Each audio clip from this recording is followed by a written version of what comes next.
食べちゃいましたね、ここは。だからまあもうこのね模様はまあいいや、もう100歩譲って模様は100歩譲っていいとしますけど、ちょっとここのタレとかをちょっとね直そうかなと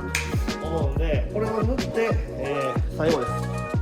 で今からこれ直していきます。と模様が、いますね。これもともとそのシルバーで塗ってマスキングを外したものです。でなおかつ、あんまりねなんかくっきり模様が浮かんでほしくなかったから、このシール剥いだところ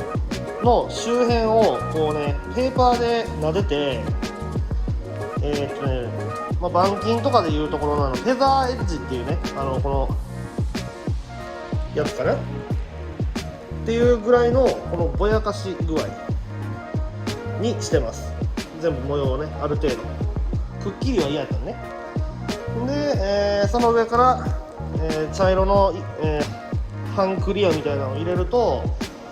このシルバーのところの上にねまた別の茶色がかぶってきて、こうちょっと識別しづらくなりますね、見た目が。だから遠目で見るとほぼ茶色、近くで見ると模様みたいな感じです。まあなんかでもちょっとその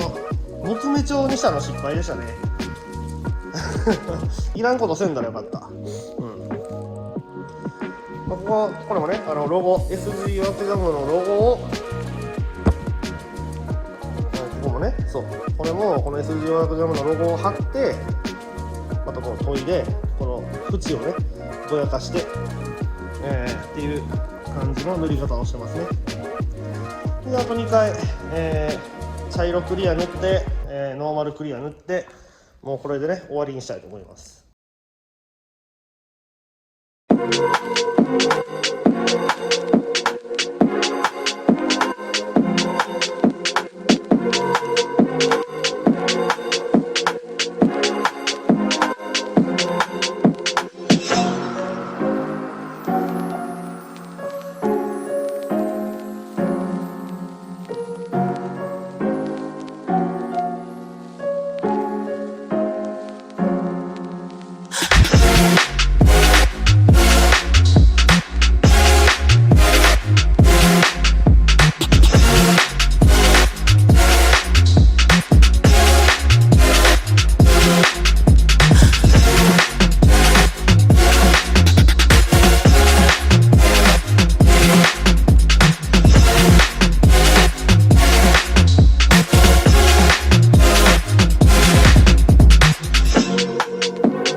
やっぱり主役はマーク2だとね今でも思ってます。2トップっていう感じでいいんですけどね、片方が劣ってる時はもう片方も持ち上げてあげると。